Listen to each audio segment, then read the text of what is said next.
case you can't tell, I'm drawing that famous wave painting.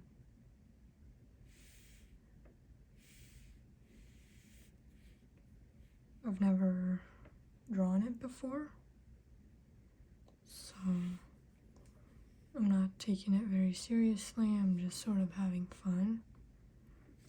And I got this new brush pen. This is the Kuretake number 13. And I told you at the very end of my last video that the Pentel brush pen had been disappointing. And I don't know if it's because I got a faulty one or if it's just the way it is. But I had high expectations, and it just wasn't as good as I thought it would be, given the hype. And it wasn't bad, and I'm thinking about salvaging it because I'm thinking that somehow I got a faulty one that doesn't have enough ink. I'm just gonna show you. And that if I recharge it with ink, that it might perform well. So I'm just showing you here. Do you guys see that? Do you see how faint it is? I mean, this is a new pen.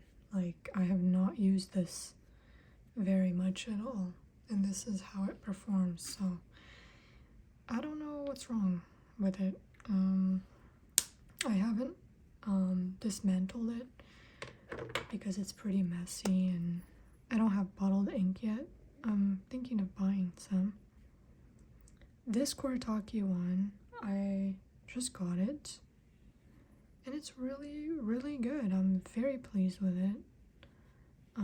Look how dark it is, and it just does the job. It looks really nice.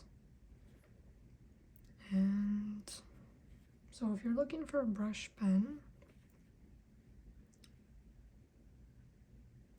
this is a good option.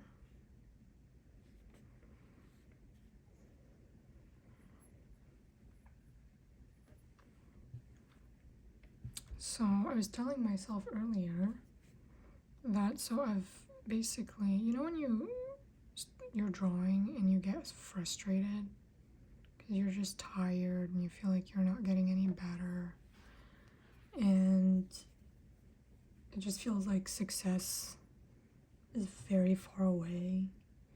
And for a lot of artists, line artists, success means like basically expanding your art skills such that you're able to draw from imagination. And that's a really lofty goal. And at least for myself, I found that like it can be really discouraging to have such high expectations to progress very quickly or very fast. And I feel like my advice is, if you're getting into that mindset where you feel like your efforts are in vain, this is pointless, no matter how hard you work, no matter how long you work, success is like really far from the present moment. And it just feels like, why should I even keep going? Like, I'll be good by the time I retire. And we get impatient. Like I told you before, I'm a very impatient person. And we get impatient and we want success right now. At least I do. And I just feel like that's the perfect way to make yourself stop drawing, is to just be like, well, I'm not good enough. I should be better now. Blah, blah, blah. Because that will most definitely like keep you from drawing and making like a concerted effort and it's just gonna thwart all your work. Guess I'm just gonna stop it here for the wave. Okay. So earlier I was like, what's the point of anything, you know? And this is what I was doing in the days previous, like spending all this time and effort to really focus on every drawing, as you can see, and like really focus. But then like I was doing this, but then I lost motivation because I was like, you know, just because I can copy well. Like if you told me, like I can draw this figure, right? But if you told me to draw this figure from imagination, I can't do it because I just copied this, right? And I was tired of copying, and it requires so much effort. And so today I was like, you know what? I'm just gonna draw badly. And that's what I did. I lowered the pressure completely. And I was like, well, you know, let's just do anything. So that's what I did. I just drew anything.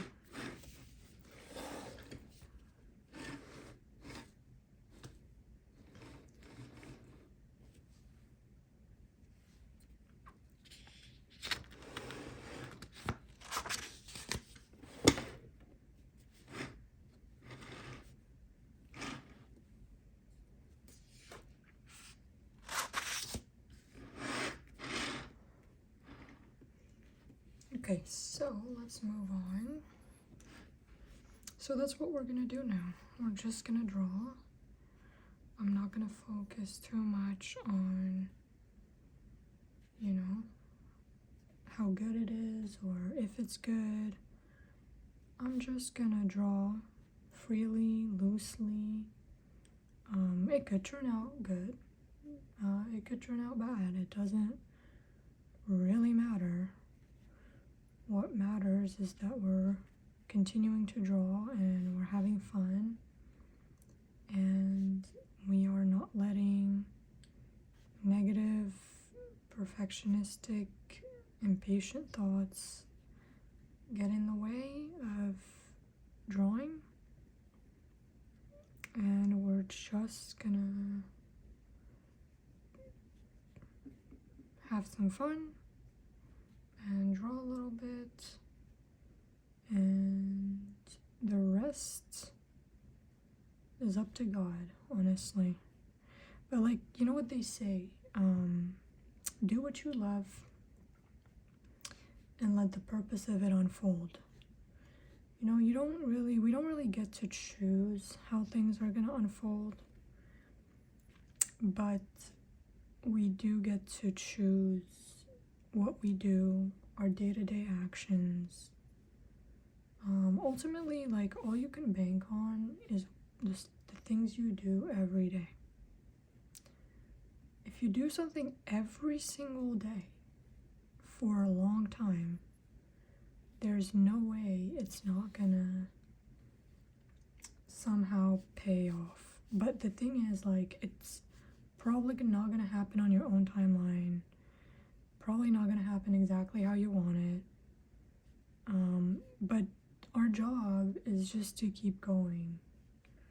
And I think sometimes I really like lose track of that, honestly. I'm just like, you know, it's just like, you just gets like, oh my gosh, like we wish we had more agency and power in our lives, but the thing is, you can't really help where you start from, you know? Some of us, we have like, you know, certain resources or upbringings that facilitate, you know, facilitate things for us. And then some of us, it's kind of like a drudgery through and through, you know? Like there's nobody coming, there's no help. And that's never entirely true. There's always some sort of help. But some of us, like, really, it's difficult, right? And I'm speaking as somebody for whom it's really hard, but it's really not even that bad. Like, I'm very blessed in everything that I'm offered. And it's still very hard. So that's just something to know. It's not something you have to lament always or blame for why you can't do this or can't do that. But it is something to just sort of accept with dignity and just sort of just understand that, like, even if the odds are stacked against you, time-wise or in terms of resources or, you know, whatever the case may be, at the end of the day, if you just do a little bit every day, just a little bit every day, there's no way that it's not going to amount to something in the long run. You know, there's no way. There's no way, because the same way that we have these forces that are working against us, there are also forces working for us. And I think sometimes we forget that. I think sometimes we get so caught up on everything that's not working that we're like, well, we put our hands up and we're like, well, you know, I'm just gonna make my way out. But it's like, what if you didn't make your way out? What if you stuck it out, you know? You don't know what could happen. You never know. I feel like this looks off, but it's fine, because we're not seeking perfection. And let's see here.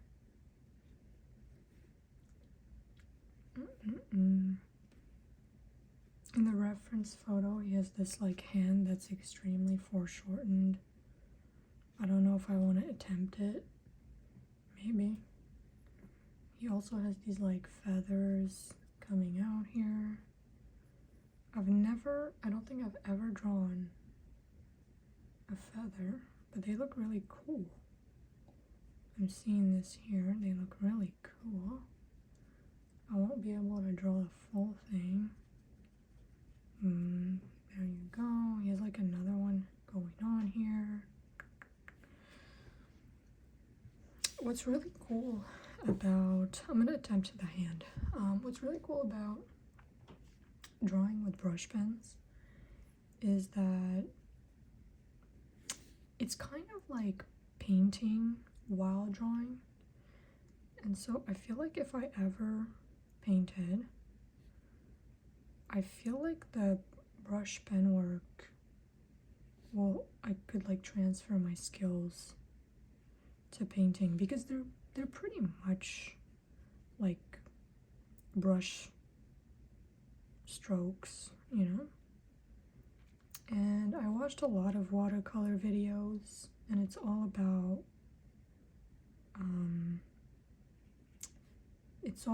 like negative painting. You know, you have to know how to do negative painting if you're gonna do watercolor. And yeah,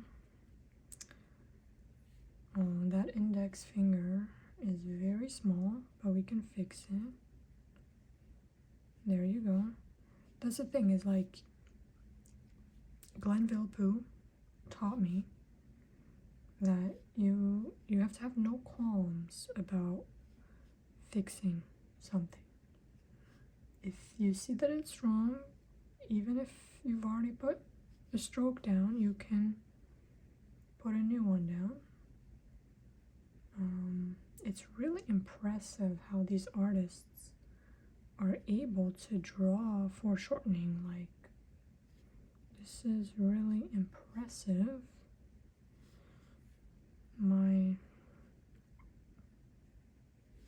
my hand here is not reading very well at all, but that's okay. That's okay. We are not seeking perfection, like as mentioned. Maybe if I draw these lines here. Anyway, I think we're gonna move on from this one. You can also use whiteout if you want. You don't have to bother if it's just a sketch. But if something really bothers you, see, I'm just, the longer I'm going, the more I'm messing up. But I was saying you can use a whiteout to erase what you don't want.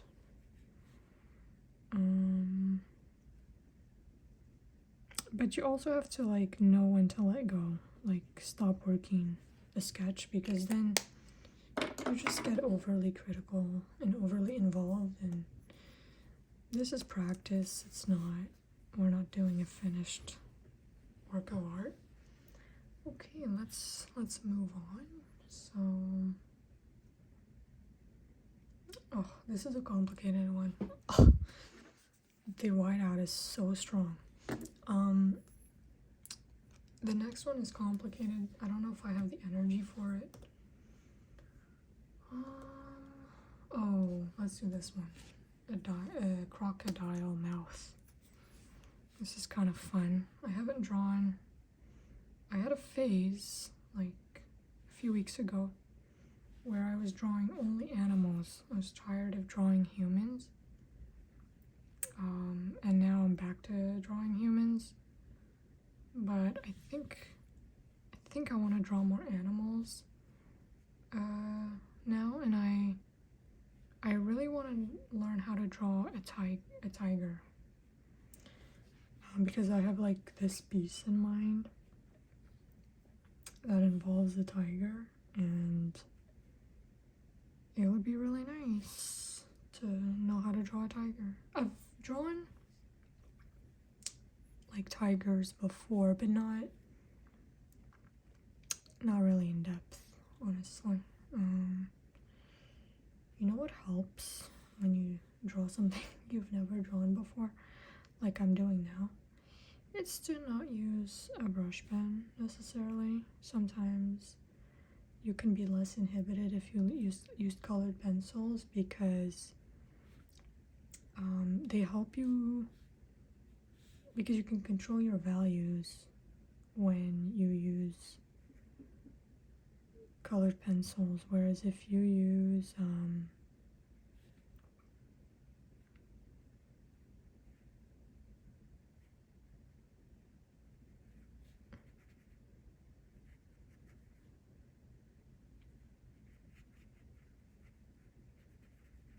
like a brush like this, it goes on dark and that's it. So yeah, like I know, like if you make a mistake you can correct it, but the previous mark is like really, it's there, you know.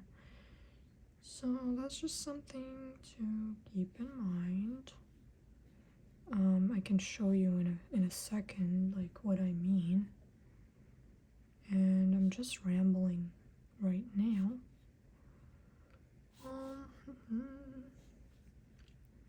All the references that I'm using at this time are from a comic book archive from the 50s.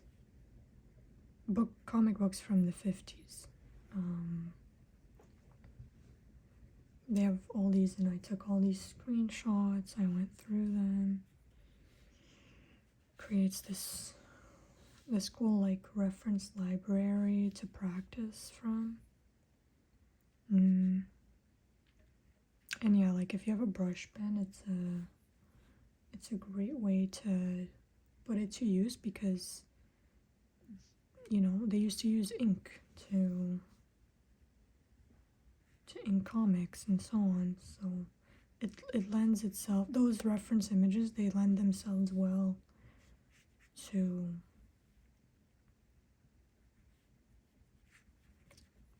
dang, so this is pretty good. I'm gonna add the water at the back. I'm just gonna.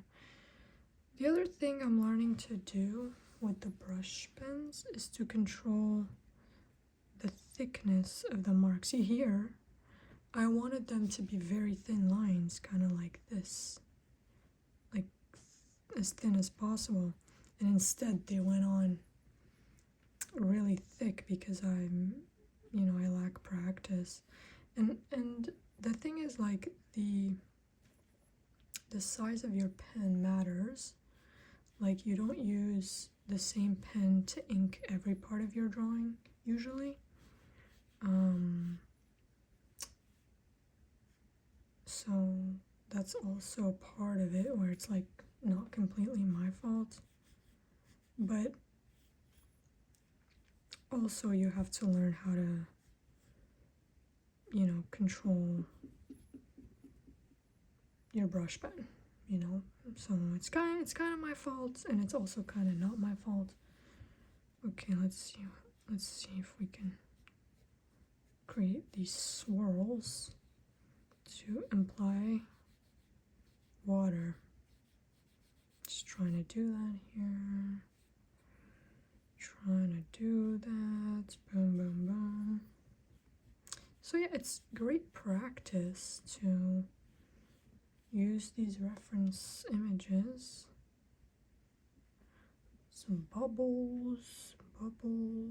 They can be half bubbles. Again, we're just suggesting. Okay. So this is pretty good. And let's move on.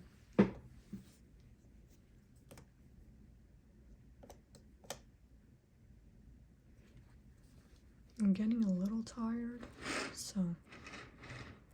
but let's keep going.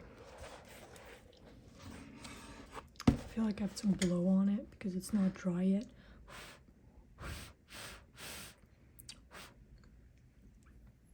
Oh, you know what I forgot? I forgot to darken the rest of this.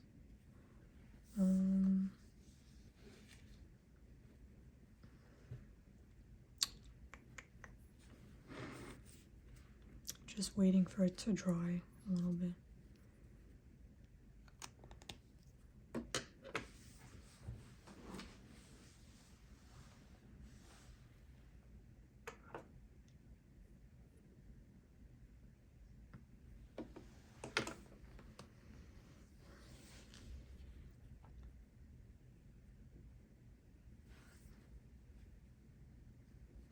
Well, I see that the video is getting long, so I'm gonna end it here and start a new video. And yeah.